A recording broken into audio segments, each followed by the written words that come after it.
Ladies and gentlemen, brothers and sisters, friends, enemies and comrades, I hope you're doing well. Today, is it Tuesday or Wednesday? I can't keep up with days. Oh, karibuni, karibuni, karibuni, karibuni. Anyway, guys, today I want to just give my 2 cents on Gachagua's, um, was it a 2 hour thing, 3 hour thing? His media run, his first media run. After he came back from the US, he sat down with Okwara, Yvonne Okwara. Now I got the name. I usually always call her something else. But anyway, I did not manage to watch the whole thing because it was kind of repetitive, the same old regurgitation of blame Ruto game, okay, which was understandable. I expected this, but it was kind of redundant, okay. But I will point out a few things, okay, about Rigathi Gachagua that I think does not play in his favor. Now, before I get started, ladies and gentlemen, brothers and sisters, friends, enemies and comrades, if this is your first time, my name is Kenya Revolutionary. This channel, I talk about Kenyan politics and world politics as it relates to Kenya. And if that's the kind of content that you enjoy and you would like to take part on, this is a channel for you. Go ahead and subscribe, share, like, comment, and tell your friends about it. And put that notification bell on, okay? And if you've already done that, if you're already subscribed and you're an ardent follower of this channel, you know the first order of business is to do what? Like the video, all right?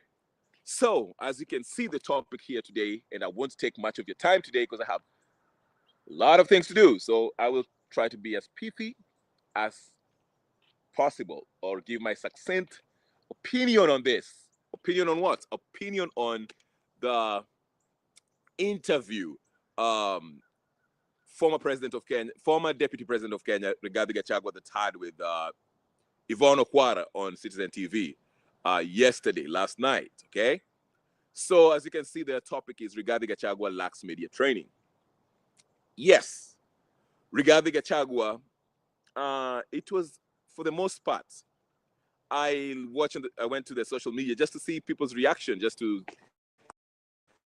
see the people's reaction, and you can see that the DCP followers, DCP, for those of you who don't know, is Rigathi Gachagua's political party. For his supporters, they were saying, oh yeah, you know, Gachagua is too slick. You know, he answered all the questions. He would not be trapped by any kind of questions. Gachagua had, every answer to every question. Basically, that's what they were saying. So, Gachagua did well, whatever. They're trying to dress it up like Gachagua did well. And, they're supposed to say that because they do support Gachagua. So they have to make their presidential candidate look good. I understand that part. I'm not bothered by that part. But let's just look at this thing objectively. Of course, for those of people who don't like Gachagua, they were like, Gachagua, it's terrible, nothing. It's just same old, same old. I also understand that part of, those people who see it that way. But here's the thing for me, okay? I don't care much about Gachagua's political position or aspirations because I've already told you why I think Gachagua is part of this, political class, and it's the same thing. I think what's his name? Francis Gaito actually mentioned something that really kind of wrapped up the whole interview in a few sentences, saying that Gachagua is his aim, or maybe his ambition walking up to that interview, was to prepare the country, okay, his supporters to be exact, prepare them psychologically to anticipate a mass exodus from Ruto's political party, or any party that is associated with Ruto, to form a new alliance, whether it's DCP or whoever is going to be. Then they will run against Ruto. But Ruto has a plan B, because Ruto is said to have been have every record of every politician that he gave that bribe, 10 million bribe or whatever bribe he gave them, okay? However much it was, okay? But if you're to look at this objectively, I try to, just all right, let me just study this Gachagua guy, his position, what he's running for, what he's really, what he's really about. Okay, that's how I try to. I already know what he's about. I already know this, but for shits and giggles, I just wanted to see, all right, if I was a voter up there and I'm thinking about 2027, which I'm not, because I told you Kenya needs a revolution, but for the sake of it, let's just run with it. Let me say, let's just assume I'm a voter somewhere who's want to vote in 2027, and shopping for a candidate who might be the ideal candidate, so to speak, to not only take out Ruto, but to lead us to, the proverbial Zion or whatever place, okay? Now, Gachagua, first of all,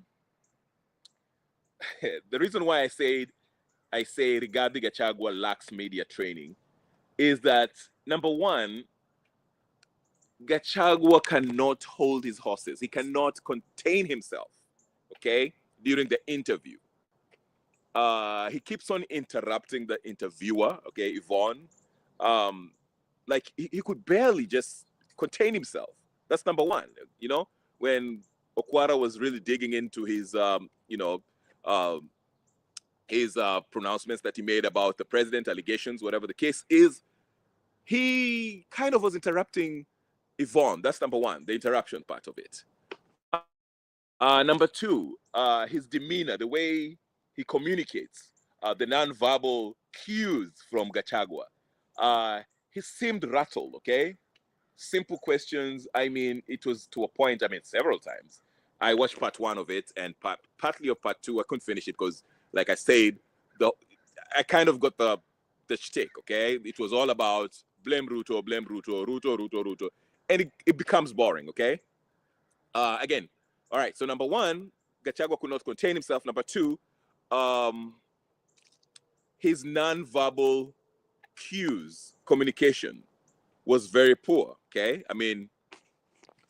The flailing of the hands, his facial expressions, you could tell that he was getting rattled by Yvonne's questions, okay? In fact, his supporters, majority of them were saying, Gachagua is, huyo Kwara kwa nini akona hasira? Like, it's bad when you start questioning the interviewer. Now, in fact, some of them were saying that Yvonne Okwara have been compromised.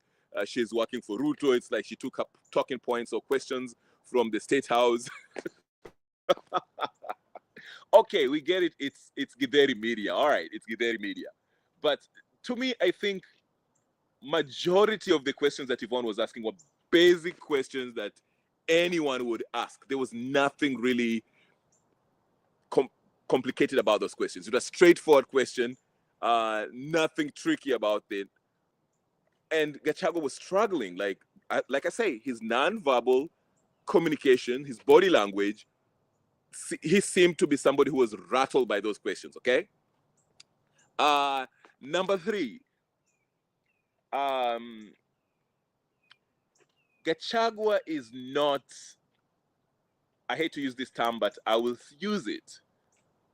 Sorry, my eyes are like, whatever. Gachagua is not very smart. Let me just tell you that. This guy is, I'm not saying he's stupid, okay? That's not what I'm saying here, okay? He's not smart. He's not very, he doesn't peep what, when somebody asks you a question, okay? Even as a student, for those of you who are still students who still go to school, if you are reading a question in a paper form, or somebody's asking a question in an interview, or whatever the case scenario is, if somebody asks you a question, you should try, okay? This is what you should try to do. Try to understand the question, okay? And trying to figure out what, in this context, it's an interview, try to understand where this interviewer, what the kind of information, not the response that they want, but what they're getting at, okay? For example, if I start talking to you, that's why I think maybe women are better than this than men. If a man approaches a woman, and start talking to a woman, okay? let's say two strangers are talking and a woman is there, he's giving this man time to talk. The first thing the woman will try to establish, not establish, but figure out is, what does this man want? Is he an anikatia? Ama he's just genuine asking questions, or what? You see what I'm saying? So that is what Gachagua lacks in this interview, this context where he's being interviewed. I'll give you an example why I say he's not very smart, not media trained. Okwara was asking him about the allegation that people are accusing him, not allegation, but the general narrative, which is Gachagua is a tribalist. Okay, that's number one. So they ask him, hey, what do you think about people accusing you of being tribalist? And he say that's a narrative, but that is has been created by Ruto in State House. Then Okwara's, it was so silly. Okwara then played him a video of him talking about, his region, the pronouncements he made about, the people of central Kenya being the central part of the Kenyan economy. Basically, they're playing a pivotal part in the Kenyan economy. You could see that Gachagua was trying to backtrack from what he actually said when he was in Boston. He tried to, to be fair to him, he tried to give the context in which he was speaking, but still, it wasn't. He wasn't doing a good job, okay? Because at first he said, we remember what he said. He said that, the Kenyan economy, and I'm quoting this. This is what I'm saying. This is what he said.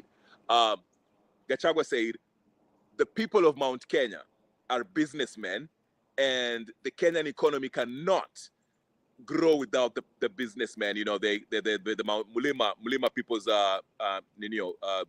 business entrepreneurship. Okay, I'm just using other words to say the same thing that he said. So essentially, he said when he was in Boston, he was saying the Kenyan economy cannot grow without the people of Mount Kenya. Okay, because the people of Mount Kenya are great businessmen and they play a huge part in the Kenya's economy. That's basically what he said. So when confronted with that, he tried to walk back from his statement, saying that, this is what I meant. I meant that the people of Mount Kenya are central to the Kenya's economy. And Okwara caught that, and Okwara asked him again, so when you say central, what do you mean? Because central basically means they are the main, they're the main, they're the main people who actually determine how good the Kenya's economy is. And Gachagua started, going about saying, oh, that's not what I meant. What basically I meant was that, the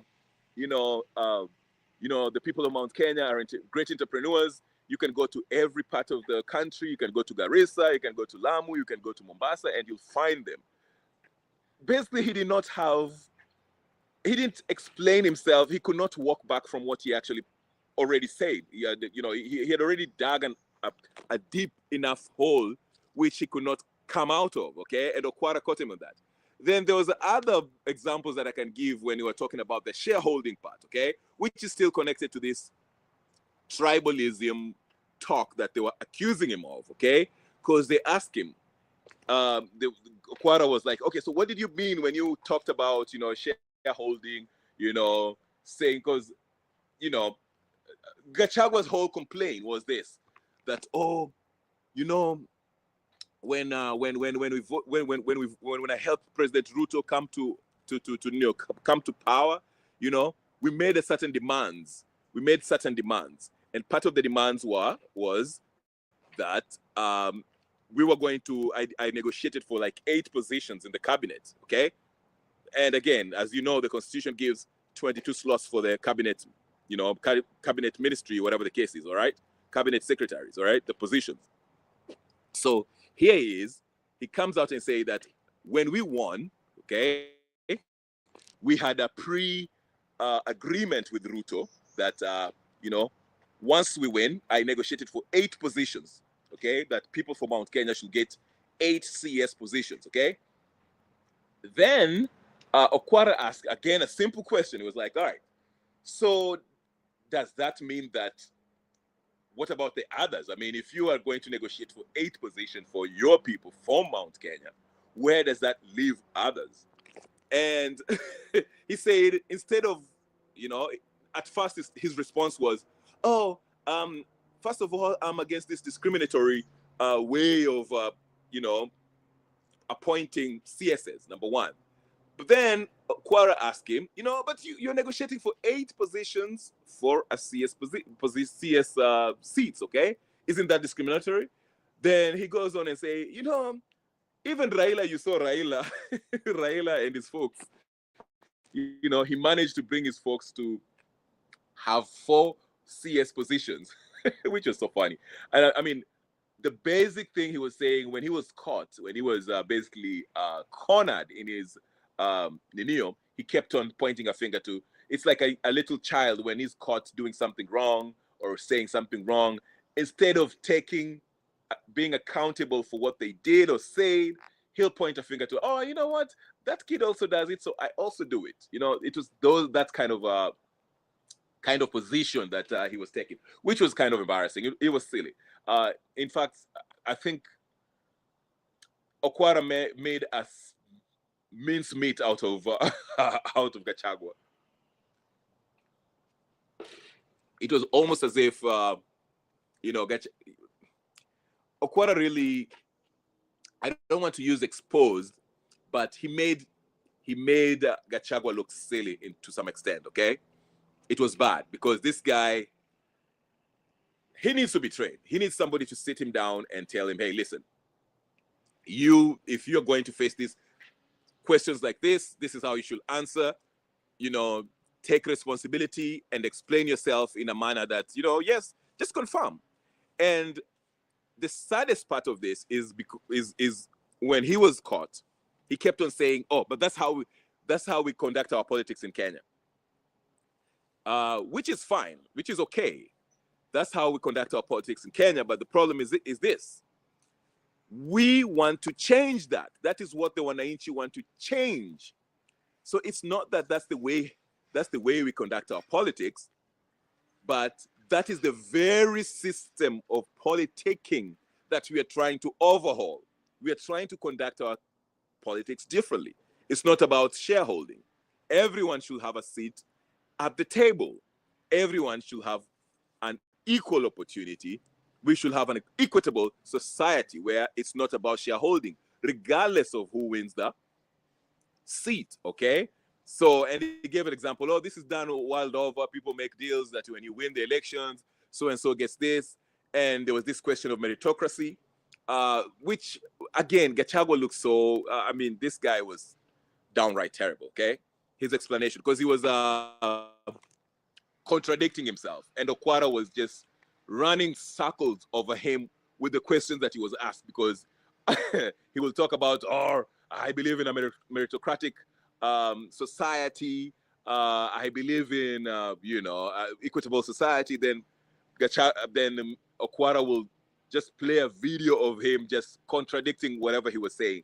And again, like I said, this showed that Gachagua, not only was he not prepared, but he lacks media training, and he lacks that perspicuity, okay? He's not perspicacious.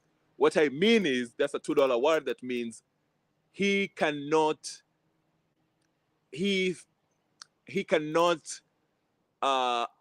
digest the information he gets and respond immediately, accurately, and clearly from what he understands about the question.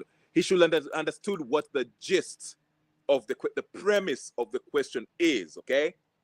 But he failed to do that, partly because when he was being asked these uncomfortable questions, and Okwara was actually holding his feet on fire, he started getting uncomfortable. He was, interrupting Yvonne. He was his mannerism, he was really, I mean, he couldn't contain himself. The things that I've just said. So, like I say, if I was looking at him as a presidential candidate, I would have been disappointed. Okay, he's not ideal, and he even mentioned something about him being a village boy who wants to be sophisticated as Yvonne and all this stuff. And like I say, Gachagua just needs training. He needs training. This and by the way, I don't want people think that this has something to do with how he talks or whatever the case is. No. This has nothing to do with how he. I can care less about your accent or whatever the case is. That's not the point. The point is how you carry yourself, the nonverbal communication, how you speak. Are you composed? Are you assuring? Are you presidential? That's what I was looking at. Is this guy presidential? You know, what do we mean when you say this person is presidential? Are they communicating to the masses as a president, as a leader who can lead a whole nation or a state, a head of state? Are they well composed? Are they articulate? How they respond to the questions? Okay, do they appear rattled? Are they calm? You know, because if you are all over and you are just and the way even the question about his trip to the U.S. when he was being asked about the Al Shabaab and what else? The RSF, okay, Mehdi and whatever the case is, okay. When he was being asked about that, it started well. He started well. He was explaining, okay, I was there when Ruto met this guy. Then they started talking about gold and business and all this stuff. But then, when Okwara dug deep, he started rattling. I mean, he was rattled. Okay, sorry, not rattling, but he seemed rattled. He was like, oh, you don't know what I did in the US when I was there. You don't know what I did there. Then he was like, I won't prejudice the investigation by revealing a lot of information about the issue, which is a fair point. But at the same time, sometimes it's not what you say, it's the way you say it that matters, okay? He should have, from the get-go, he should have been like, hey, listen, the investigations are going on. All I can say is that I have concrete evidence as given the fact that I was the deputy president of William Ruto. I've been in meetings with this too. So I have valuable information that can help in the investigation about this issue, and leave it at that, and say that I cannot disclose more than that.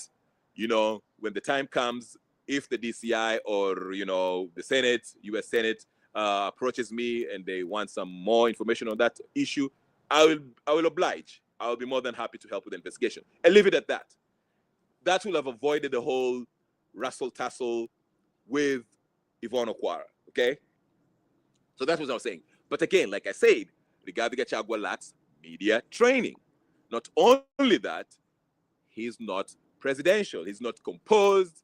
He's not, the non-verbal communication was just off. Like he seemed like he was sweating. I mean, I know aliweka solea kwa sura. He was shining, glistening. Okay, Gachagua was glowed up. I thought I was looking at an Instagram model or something. He was glowed up and all that, which was fine. I mean, that was a good thing. But, at some point when he started all these facial contortions and when he was really getting rattled, he was sweating. I mean, you could see like his face was extra shining with sweat, kind of, his paws were, which is fine. But overall, what I can say about this interview about Gachagua, it was, for somebody who's a neutral, who have watched Gachagua before, it was redundant. It was repetitive. The theme was the same. All his answers were like, okay, Ruto is to blame. Like everything about him was about Ruto to blame. I get it. I get it. He's your political competitor, or whatever the case is. You're trying to convince us that you're running against him, or whatever the case is. But we would like to hear something more than, let's blame Ruto. Ruto is in control of everything. Ruto changed. Ruto betrayed us. Ruto is messing up the economy. Ruto, that's what people are looking at. Or offer a counter, okay, for example, if let's take the Shah issue, which is the hot button issue right now, okay? The Shah issue, okay, with Ed and Wale and all these schools all these hospitals that we are told that were sent money or were built, but there's no evidence of that, okay? If he was being asked a question about the Shah, he could have, because remember, Okwara also asked, mentioned the fact that before they fell off with Ruto, he was one of the proponents of this Shah moving from NHIF, okay? So, a question like that, instead of, rambling and mumbling and, waffling about Ruto's corruption and how Ruto wants to, steal every money and whatever, he could have mentioned that, yes, highlight that, but explain your role in leading up to this Shah being passed. Explain how and what made you differ with Ruto on this Shah.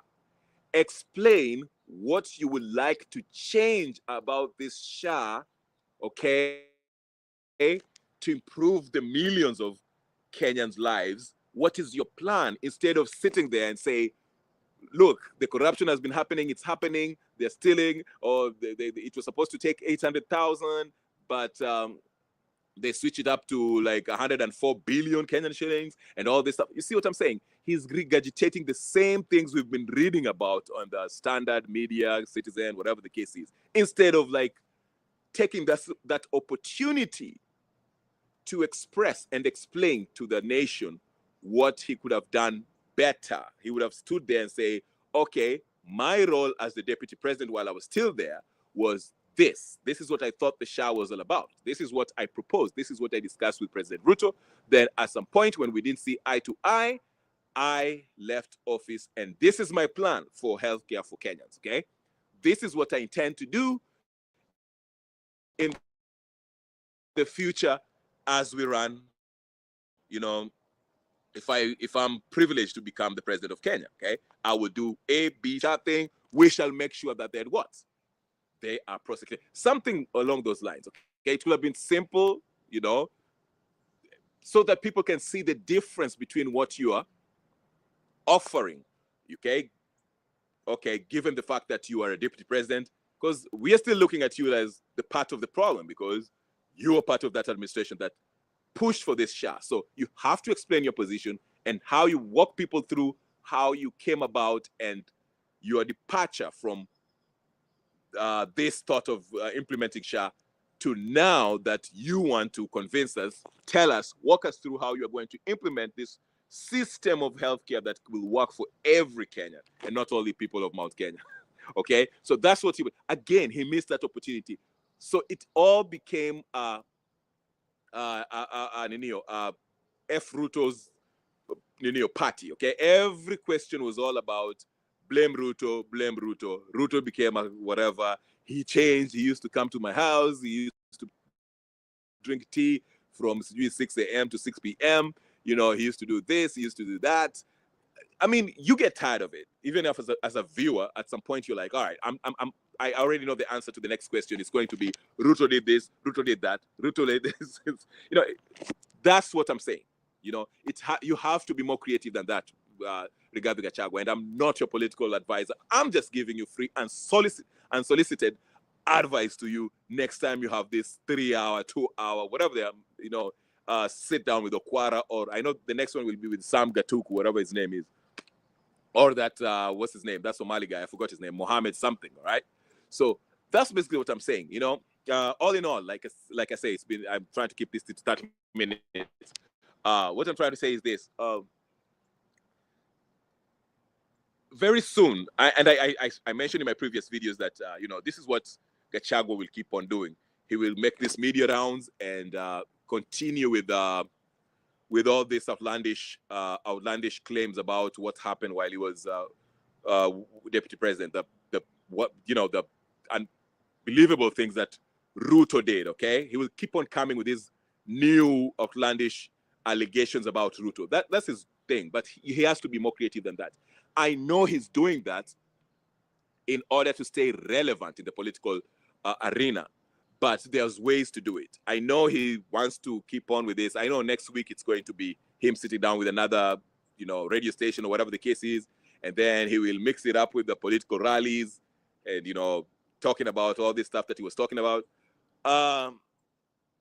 If you're going to do that, please, you have to come out and you have to look credible to the public, because very soon what will happen is people are going to start shutting off. People will turn off from this nonsense, okay? Because it's basically nonsense. You're not saying anything new.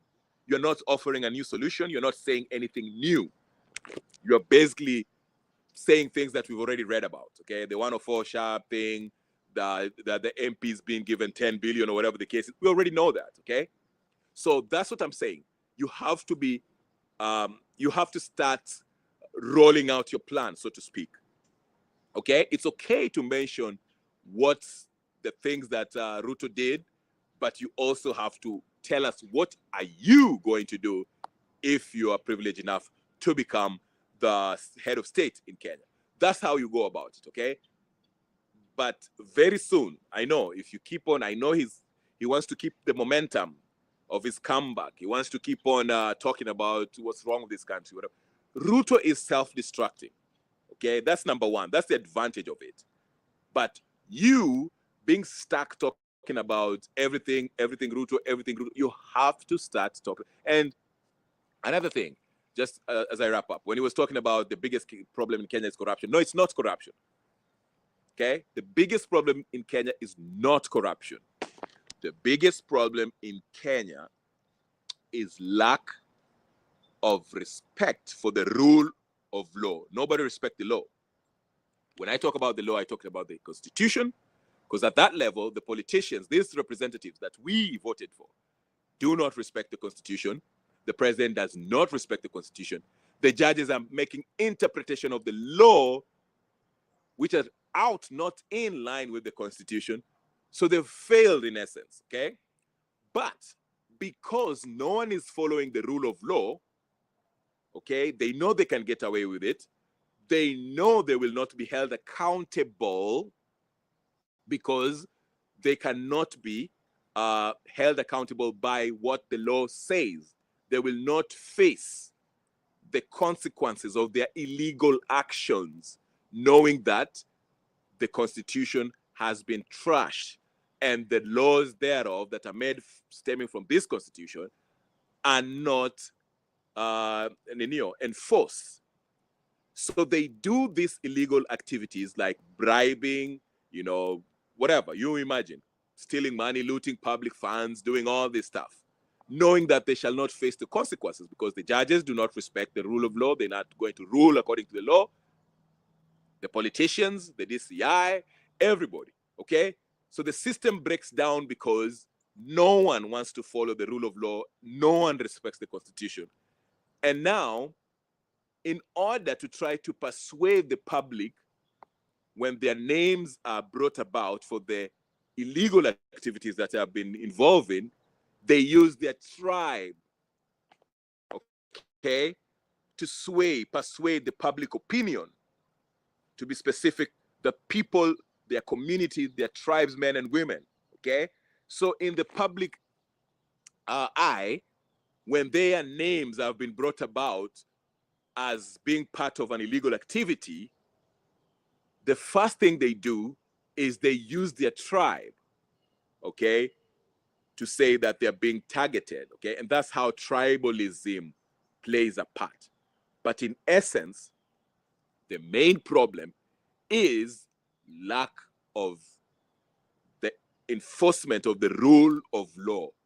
No one follows, implements, respects the Constitution and the laws therein that are legislated, that are supposed to be in tandem with the Constitution. You understand what I'm saying? That's why these MPs can do whatever they want. That's why Ruto can usurp power from every arm of government and every governmental independent institution, okay?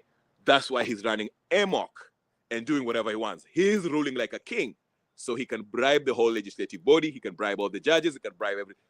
Exactly, precisely because no one respects the rule of law. So the system is crumbling because the very thing that actually makes a society is how we govern ourselves. And how do we govern ourselves? We govern ourselves by sticking to that very document, that social agreement, contract that we had, that we agreed on, which is the 2010 Constitution and the laws therein. Okay? But if we fail to do that, you end up with a criminal enterprise, which we refer to as the state of Kenya, the Republic of Kenya. It's no longer a republic, because a republic in its classic definition, it's a society ruled by the what? Rule of law. But now we don't have a republic. We have a criminal enterprise led by William Samoei Ruto, Raila Odinga, Uhuru Kenyatta, the Moi family, Wamalwa, Wamunyoro, Martha Karua, and others. That's why we are where we are. So we need a total overhaul of the system in order to reset the button and go back to a society that is ruled by the rule of law, the Constitution, so we can have a republic again. You understand? So all these minions all these idiots that are talking about 2007 and all this whatever, you are wasting a bunch of time. We are not going to have a difference. I mean, this is how clownish this criminal enterprise we call Kenya has become. Boniface Mwangi launched his presidential bid today. I mean, are we serious at this point? Are we serious? No, we're not. And that's precisely what I mean. Anyway, that's just my 2 cents on what I saw on my observations about the interview between Yvonne Okwara with Rigathi Gachagua. All in all, I would say Rigathi Gachagua lacks media training. He does not look presidential. And he's not by himself. I mean, what can I say? I've always mentioned this guy is part of the plan. He's part of the criminal elite of Kenya, the oligarchs, okay? But anyway, guys, just make sure you subscribe, share, like, comment, and do all the good stuff. I'll see you in the next video. I might make a part 2 of this once I finish watching his part 2, but I'm not looking forward to it because, again, every question they were asking him, he could not give a proper answer. His answer was, I mean, he gave an answer, but it all came back, Ruto is this. I'm tired of that. I want to hear him taking accountability for his role as the deputy president at the time. But anyway, ladies and gentlemen, share, subscribe, do all the good stuff. I'll talk to you guys later. Peace and blessings. I'm out.